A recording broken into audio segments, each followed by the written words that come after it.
செய்தி. அதிகாரம் 11. இயேசு தம் சீடரோடு ஒலிவமலை அருகிலுள்ள பெத்பகு பெத்தானியா என்னும் ஊர்களுக்கு வந்து எருசலேமை நெருங்கிய பொழுது இரு சீடர்களை அனுப்பி, உங்களுக்கு எதிரே இருக்கும் ஊருக்குள் போங்கள். அதில் நுழைந்தவுடன் இதுவரை யாரும் அமராத ஒரு கழுதை குட்டி கட்டி வைக்கப்பட்டிருப்பதை காண்பீர்கள்.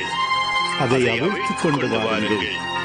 யாராவது உங்களிடம் ஏன் இப்படி செய்கிறீர்கள் என்று கேட்டால், இது ஆண்டவருக்கு தேவை, இதை அவர் உடனே திருப்பி இங்கு அனுப்பிவிடுவார் என சொல்லுங்கள் என்றார்.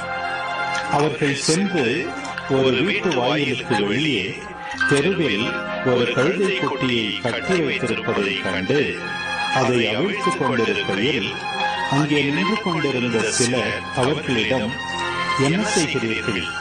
கழுதை குட்டியையா அவிழ்க்கிறீர்கள் என்று கேட்டனர். அவர்கள் இயேசு தங்களுக்கு கூறியபடியே சொல்ல அங்கு நின்றவர்களும் போகவிட்டனர்.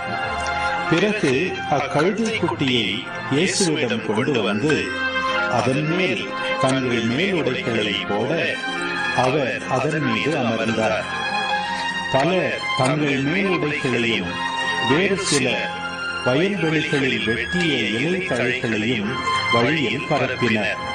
முன்னேயும் பின்னேயும் சென்றவர்கள், ஓசன்னா, ஆண்டவர் பெயரால் வருகிறவர் போற்ற பெறுக, வரவிருக்கும் நம் தந்தை தாவீதின் அரசு போற்ற பெறுக, உன்னதத்தில் ஓசன்னா என்று ஆர்ப்பரித்தனர்.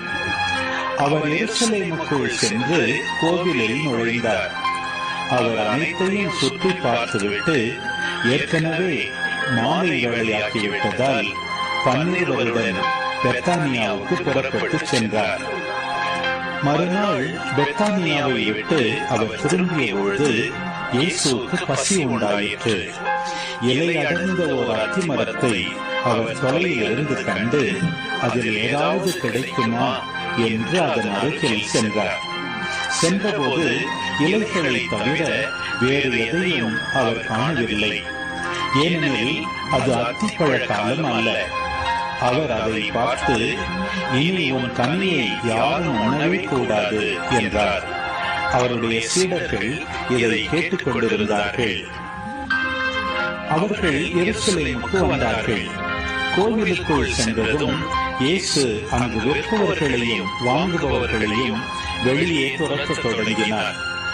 நாணயம் மாற்றுவோரின் மேசைகளையும் புறா விற்பவர்களின் இருக்கைகளையும் கவிழ்த்து போட்டார்.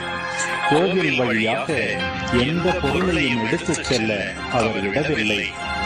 என் இல்லம் மக்களினங்கள் அனைத்திற்கும் உரிய இறைவேண்டலின் வீடு என அழைக்கப்படும் என்று மறைநூலில் எழுதியுள்ளது என்று அவர்களுக்கு கற்பித்தார். ஆனால் நீங்கள் இதை கள்ளர் புகையாக்கிவிட்டீர்கள் என்றார்.